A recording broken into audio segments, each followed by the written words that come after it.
Etz Chayyim, the Tree of Life, Gate 19 of 50. Sha'ar HaKavanot, the Gate of the Intentions. The first 18 gates of the Etz Chayyim have constructed the complete theoretical architecture of the Lurianic universe, the Tzimtzum and the Rishimu, the Kav and Adam Kadmon, the worlds of Akudim and Nekudim and the Shevera that broke them, the 5 Partzufim and the 4 worlds, the mechanics of Yichud, the soul and its 5 levels, the Kelipot and the Sitra Akra, the Tzelem as the bridge between soul and body. All of this was preparation. Gate 19 marks a decisive turn. From theoretical cosmology to lived, moment-by-moment practice, from the structure of the divine to what a human being actually does, word by word, prayer by prayer, breath by breath, with the knowledge of that structure in mind. The answer the gate gives is a single word, kavanah, intention. Every word of the daily liturgy, when spoken with the proper Lurianic Kavanah, is a precise theurgic act. It aligns specific divine names with specific Partzufim. It draws light from higher worlds into lower. It elevates the Shekhinah toward union with Tiferet. It participates directly in the cosmic Tikkun. Prayer without Kavanah, in the Lurianic understanding, is like a body without a soul. The words ascend but accomplish nothing in the supernal worlds. Prayer with Kavanah is the primary technology of repair available to embodied human beings. 12 chapters unfold the doctrine, the theory of Kavanah itself, and why the Arizal taught that intentional prayer surpasses even the study of Torah as a form of divine service. The preparatory declaration of Leshem Yichud that opens every Kavanah. The Sephirotic anatomy of the standard blessing formula, the Shema as supreme Yichud, the whispered Baruch Shem and the doctrine of the Parsa, the Amida as total Partzuf alignment, the Kabbalat Shabbat sequence, the Shabbat morning ascent, Havdalah, the monthly Rosh Chodesh cycle, the festival cycle of the year, and finally, the doctrine of soul root individualization, the precise way each soul's unique Partzuf origin determines the proper letter-vowel configuration for its prayer. The Hebrew word kavanah comes from a root meaning to direct, to aim, to set straight. It names the precise directional orientation of consciousness during an act of prayer or commandment performance, the targeting of the inner act upon the specific cosmological reality the outer act is meant to affect. Prayer without kavanah is sound. Prayer with kavanah is theurgy. The same words spoken by 2 different people produce entirely different effects in the supernal worlds, depending on whether the speaker has aimed the act. The body produces the sound. The kavanah produces the result. The Arizal taught that kavanah is the highest form of divine service, higher even than the study of Torah, because kavanah is what makes every other form of service genuinely effective. Torah study without kavanah is information transfer. Mitzvah performance without kavanah is mere external act. Prayer without kavanah is recitation. Each becomes the cosmic work it was meant to be only when kavanah brings the inner directional orientation to bear upon the outer form. 3 cognitive acts compose the structure of kavanah. The first is lakavan, to direct, to aim, to intend. This is the foundation. The praying person knows what cosmological act is being performed and orients their intention toward it. The second is litzayer, to envision, to visualize the Hebrew letters of the relevant divine names with their specific vowel points. This is the intermediate practice. The third is lahamshik, to draw down, to cause the divine light to descend through the channel opened by the intention and visualization. This is the accomplished result. L'chaven, litzayer, lahamshik, to direct, to visualize, to draw down. The 3 acts are hierarchically ordered. Most practitioners can perform the first. Trained practitioners can perform the second. The masters perform all 3. but all three operate in the same direction. The inner act of the praying soul reaches into the supernal worlds, touches the specific sephira or name or partzuf being addressed, and draws its light downward into the receptive vessel of the prayer itself. Before every commandment, before every significant act of prayer, the Lurianic tradition recites a brief preparatory declaration, Leshem Yichud, for the sake of unification. The full formula is Leshem Yichud Kudsha Brik Hu U Shekhinah, for the sake of the unification of the Holy Blessed One and his Shekhinah. The Holy Blessed One, Kudsha Brik Hu, is the Aramaic name for Zeir Anpin, the male divine Partzuf. The Shekhinah is Nukva, the female divine Partzuf. The declaration names the union of the two as the cosmological purpose of whatever act is about to be performed. Leshem Yichud Kudsha Brik Hu U Shekhinah, for the sake of the unification of the Holy Blessed One and his Shekhinah. Every Kavanah opens with this declaration. The function is twofold. First, it explicitly names the cosmological purpose of the act about to be performed, focusing the intention on the union the act is meant to enact. Second, it consecrates the act, taking it out of the realm of ordinary human activity and placing it squarely within the realm of cosmic Tikkun. Without Leshem Yichud, an act of prayer remains a human act with possible cosmic resonance. With Leshem Yichud, the act is declared from its inception to be a participation in the divine work, and the declaration itself begins the participation. The words are not merely descriptive, they are performative. The speaking of them initiates the unification that the rest of the prayer will enact.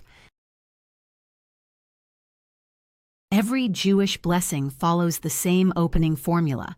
Baruch atah, Adonai Eloheinu melech ha'olam. Blessed are you, Lord our God, King of the universe.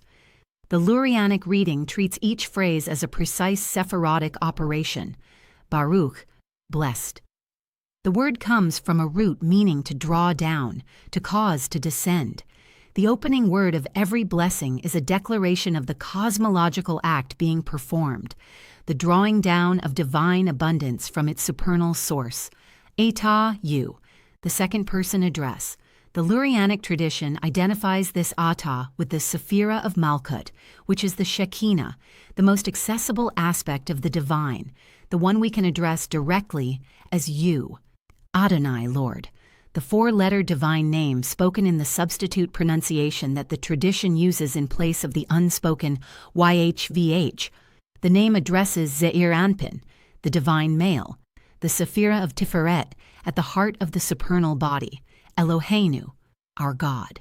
The name Elohim, pluralized and made possessive. This addresses Bina, the Divine Mother, the source from which the lower seven Sephirot emerge. Melech Ha'olam, King of the Universe. This phrase returns the blessing to its starting point, addressing Malkut once again in its role as the divine sovereignty made manifest in the created world. The complete blessing formula traces a precise circuit. Malkut, Atah, Tiferet, YHVH, Binah, Eloheinu, Malkut, Melech, Ha'olam. The blessing reaches up through the Partzuf architecture and brings the divine light down again. Each word is a station. Each station is a sephira. The Kavanah that accompanies the words guides the light through the circuit, drawing it from its supernal source down into the specific receptive vessel of the blessing's content. Hear, O Israel, the Lord is our God, the Lord is one. Shema Yisrael, Adonai Eloheinu, Adonai Echad. The verse from Deuteronomy 6, verse 4. The supreme declaration of Jewish faith, recited twice daily. The verse on the lips of every Jewish martyr. In the Lurianic understanding, it is also the supreme Yichud, the most complete unification of divine names performed in any prayer of the liturgy. Shema Yisrael, Adonai Eloheinu, Adonai Echad He'ar. O Israel, the Lord is our God. The Lord is one. Each word carries a specific kavanah. Shema, hear. the act of opening the soul to receive what is about to be declared. Yisrael, Israel, the community of those who can hear. Adonai, the divine name YHVH, pronounced through its substitute. Eloheinu, our God, the name Elohim. Adonai, YHVH again. Echad, one. The deeper structure is a Yichud of two names, with two names. The first Adonai is Zeir Anpin. Eloheinu is Binah. The second Adonai is again Zeir Anpin. Echad is the declaration of complete unification. The name YHVH unified with the name Elohim, the male with the female, the upper with the lower, Tiferet with Malkut, Zeir Anpin with Nukva. The Echad at the close of the verse has its own internal structure. The Hebrew letters are Aleph, Chet, Dalet. The Aleph stands for the One, the divine source. The Chet has the numerical value of 8, standing for the 7 lower Sephirot plus their unified completion. The Dalet has the numerical value of 4, standing for the 4 worlds in which the unification must be enacted. The single word Echad declares the unification of the one source with the 8 lower divine principles across the 4 worlds, the complete Sephirotic structure unified in a single utterance. This is why the recitation of the Shema is the supreme Yichud. No other prayer accomplishes so complete a unification in so few words. The praying soul, in pronouncing the verse with the proper Kavanah, performs the central cosmological act for which all other prayer prepares. Immediately after the Shema, the tradition pauses to whisper a single verse, Baruch Shem Kivod Malkuto Lolam Va'ed. Blessed is the name of his glorious kingdom forever and ever. The verse is not from Deuteronomy. It is not biblical. Tradition assigns it to the patriarch Jacob, who first uttered it upon hearing his sons declare the Shema. The verse is whispered, not spoken aloud, throughout the entire year, with one exception. On Yom Kippur it is said aloud, at full volume, like the angels say it. Why whispered? The Lurianic answer draws on the doctrine of the Parsa established in Gate 16. The Parsa is the great membrane separating the world of Atzilut from the lower 3 worlds of Beria, Yetzirah, and Asiya. The Shema is a declaration native to Atzilut, where YHVH and Echad are self-evident realities. The Baruch Shem is a declaration from the perspective of Beria, the first created world that perceives Malkut from a position of separation. Crossing the Parsa requires a mode of speech that is muted, filtered, transmitted across a barrier that is normally not breached. The whisper is the linguistic correlate of the Parsa itself, the muted communication of a truth that has to cross a structural boundary to reach the realm in which it is being spoken. On Yom Kippur, the Parsa is lifted. As Gate 16 established, the membrane between Atzilut and the lower worlds is fully breached on the holiest day of the year. There is no longer a dividing wall between the human congregation and the divine source. On that day alone, the Baruch Shem can be spoken aloud at full volume because there is no boundary across which it must be muted. The community speaks at Atzilut volume because, on Yom Kippur, the community stands within Atzilut itself. This is one of the most elegant applications of the gate-to-gate coherence of the Etz Chayyim. A cosmological ruling established in Gate 16 about the Parsa on Yom Kippur directly determines a liturgical practice in Gate 19 about the volume of the Baruch Shem. The system is integrated. Every doctrine has its practical consequence. Every practice has its cosmological reason.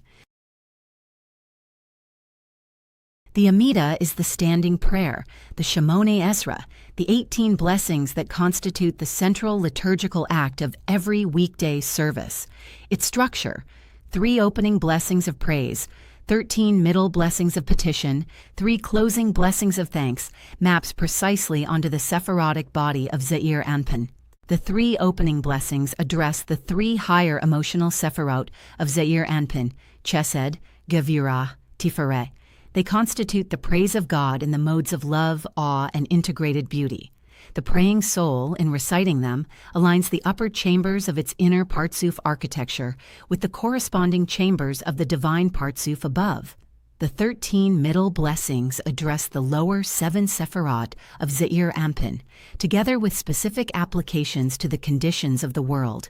They petition for knowledge, repentance, forgiveness, redemption, healing, sustenance, ingathering of the exiles, restoration of judges, defeat of evildoers, the righteous Jerusalem, the messianic descendant of David, the hearing of prayer. Each blessing is a precise alignment of the praying soul with a specific aspect of the divine that addresses a specific need of the world. The 3 closing blessings address the lowest of Zeir Anpin's chambers, the Sephirot of Netzach, Hod, and Yesod, with the final movement returning the abundance drawn down through the prayer back to its source through the act of thanksgiving.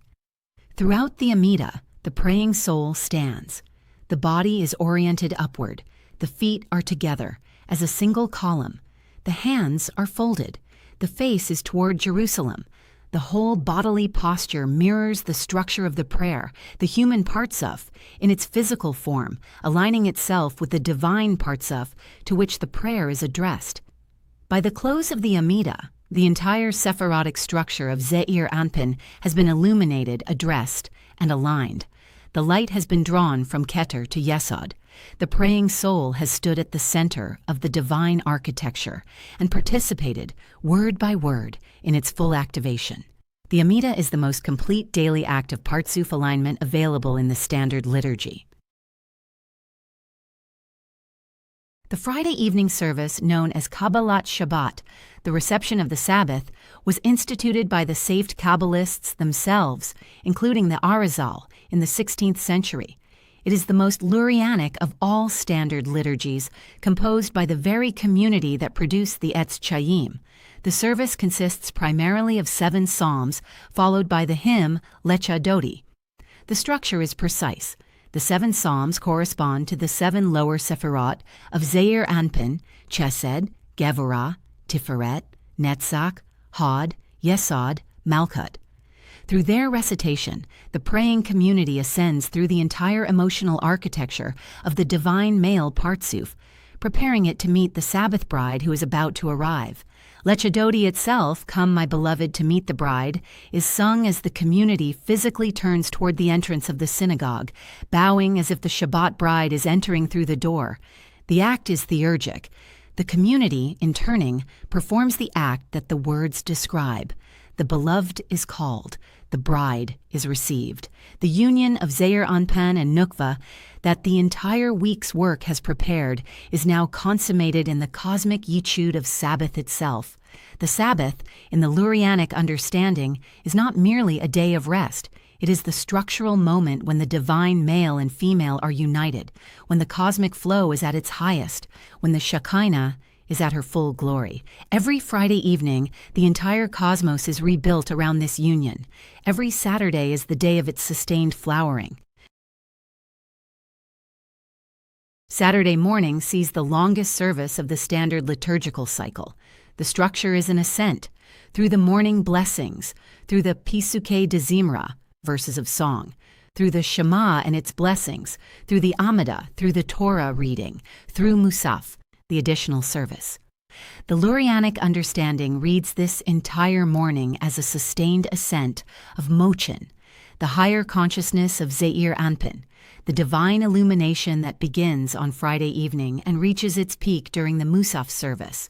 Each segment of the morning corresponds to a higher level of Mochin development. The Pesukei de Zimra activates the lower Mochin. The Shema activates the middle Mochin. The Amidah completes the ascent. Musaf, the additional service unique to Sabbath and festivals, draws the highest Mochin into the assembled congregation. By the end of the Sabbath morning service, the praying community has experienced a complete Sephirotic ascent. The Mochin have fully arrived. The divine illumination is at its peak. The afternoon and evening of the day sustain this elevation. The closing of the Sabbath at sundown begins the descent. Havdalah is the ritual of separation, performed at the close of Sabbath as the sacred day yields to the ordinary week. Wine, spices, a multi-wicked candle, and the blessing of separation between the sacred and the profane. The Lurianic Kavanah for Havdalah is precise. The separation is not from the divine, but from the cosmic union that is held throughout the Sabbath. The mochin that have illuminated the world for 25 hours now begin to withdraw. The Yichud of Zeir Anpin and Nukva, fully accomplished on Friday evening and sustained through Sabbath morning, now releases. The cosmos returns to its ordinary mode of operation. The spices are inhaled to comfort the soul, which loses the additional Sabbath soul, the Neshama Yetera, at the moment of Havdalah. The flame of the candle is examined under the fingernails to perceive its complete burning. The wine is drunk to mark the transition, and the closing words, Hamavdil bein kodesh l'chol, declare the separation between holy and ordinary, accomplishing in liturgy what is also being accomplished in the cosmos. Havdalah does not undo the Sabbath. The work done during the day remains. The elevations achieved during the day remain. What changes is the structural mode. The Yichud closes. The ordinary mode of human work resumes. The week begins with all the cosmic repair work it will require to prepare for the next Sabbath that will follow. The new moon, in the Lurianic understanding, is a monthly rectification of Nukva, the divine feminine Partzuf. The moon's waxing and waning cycle is read as the cycle of Nukva's spiritual fullness and partial obscuration. The moment of the new moon is the moment of the lowest point in her cycle and the beginning of her renewal. Rosh Chodesh, the first of each Hebrew month, is the liturgical observance of this cycle. The blessing of the new moon, the addition of Hallel to the morning service, the additional sacrifices recalled in Musaf, the women's traditional partial holiday. All of these mark the moment when Nukva begins her monthly ascent from the lowest point of her cycle, back toward fullness. Each Hebrew month carries its own particular character, corresponding to one of the 12 tribes, one of the 12 gates of the city of God in Ezekiel's vision, one of the 12 permutations of the divine name. The full Lurianic Kavanah for Rosh Chodesh map all of these structures onto the celestial Nukva's monthly rebirth. The teaching is that every month is a microcosm of the cosmic cycle. The new moon is the Tzimtzum in miniature. The waxing is the descent of light. The full moon is the union of Zeir and Nukva. The waning is the gradual withdrawal that prepares for the next new moon. Each month, the entire cosmic drama is enacted in the heavens above and in the liturgical calendar below. The Hebrew calendar has 3 major pilgrimage festivals, Pesach, Shavuot, and Sukkot, and a structure of high holy days, Rosh Hashanah and Yom Kippur, that frame the year.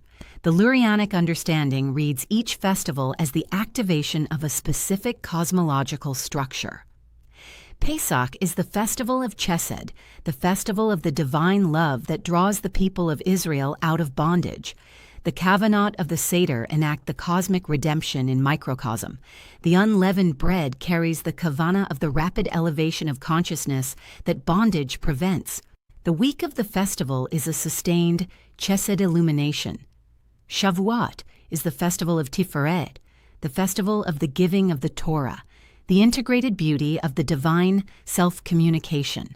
The all-night study of Tikkun Leil Shavuot enacts the awakening of the bride for her wedding day. The morning revelation enacts the original Sinai event in cosmological renewal. Sukkot is the festival of Malkut, the festival of the ingathering, the festival in which the divine sovereignty surrounds the entire community in the structure of the sukkah itself. The 7 days of the festival correspond to the 7 lower Sephirot. Each day's Ushpizin, the traditional invocation of one of the 7 shepherds, Abraham, Isaac, Jacob, Moses, Aaron, Joseph, David, corresponds to one of the 7 Sephirot of Zeir Anpin being illumined within the sukkah. Rosh Hashanah is the festival of judgment, the activation of Gevurah, the sounding of the shofar that breaks through the upper worlds and reaches the highest divine name. Yom Kippur is the festival of complete rectification, the lifting of the Parsa, the entry into Atzilut, the day on which the 50th gate opens from above to accomplish what no number of human teshuvah efforts can accomplish from below. The full festival cycle is a year-long Sephirotic ascent and a year-long cosmic Tikkun. Every year, the entire structure is reenacted. Every year, the praying community participates in the cosmic work according to the precise calendar of moments at which each sephira is activated, illumined, drawn down, and brought into union with the others. The final teaching of Gate 19 addresses the deepest level of Kavanah practice, the doctrine that each soul, according to its unique Partzuf origin, requires a slightly different configuration of the divine names in its prayer. The four-letter divine name, YHVH, can be spelled out in multiple ways, each producing a different numerical value and corresponding to a different aspect of the divine. The four primary expansions are called Aviv, Gematria, 72, Sag, 63, May H, 45, and Ban, 52. Av corresponds to Chokmah and Atzilut, Sag to Bina and Beria, Ma to Zeir Anpin and Yetzirah, Ban to Nukva and Asiya. A soul whose root is in Chokmah operates most effectively in prayer when its Kavanah uses the Av expansion. A soul whose root is in Bina works through Sag. A soul whose root is in Zeir Anpin works through Mahach.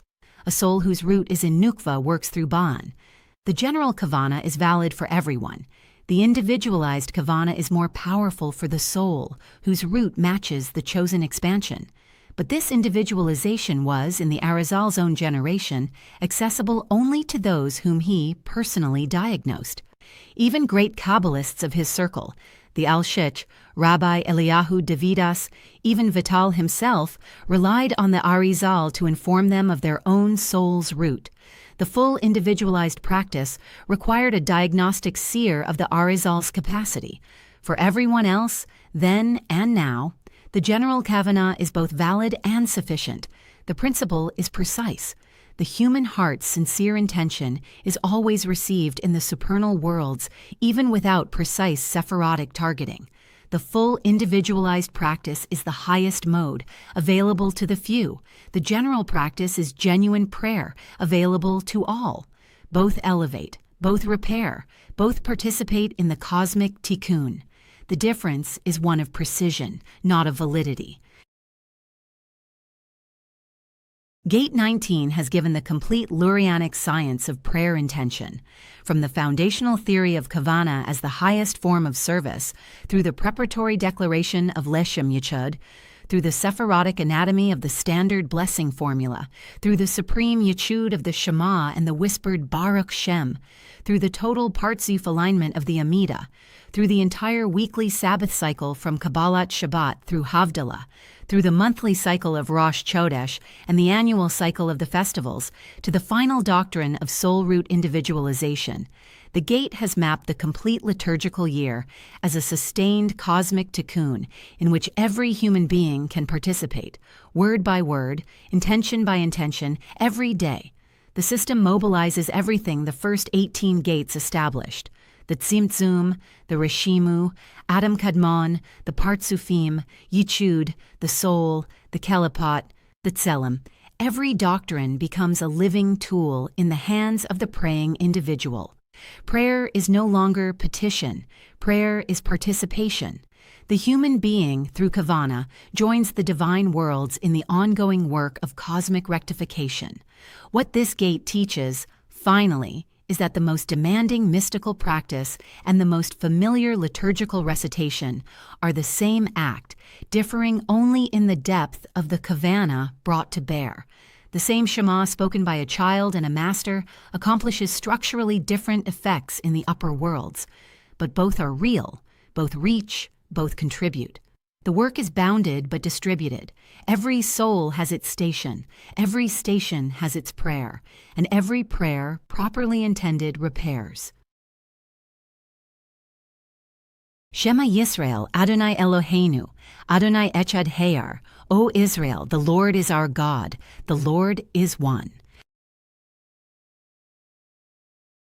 This has been Gate 19, the Gate of the Intentions, from the Etz Chayyim. Gate 20 follows, Sha'ar HaMitzvot, the Gate of the Commandments. The 613 commandments as the operating manual of the cosmic body, every mitzvah a specific Sephirotic address, the 248 positive aligned with the 248 limbs, and the 365 negative with the 365 sinews. The Etz Chayyim is translated from the Warsaw 1891 edition, digitized by HebrewBooks.org. The complete 5-volume English translation is available from Threshold Press at thresholdpress.com. Translation by L.L. Featheringhill. Channel work at thresholdpress.com. Subscribe for the rest of the series.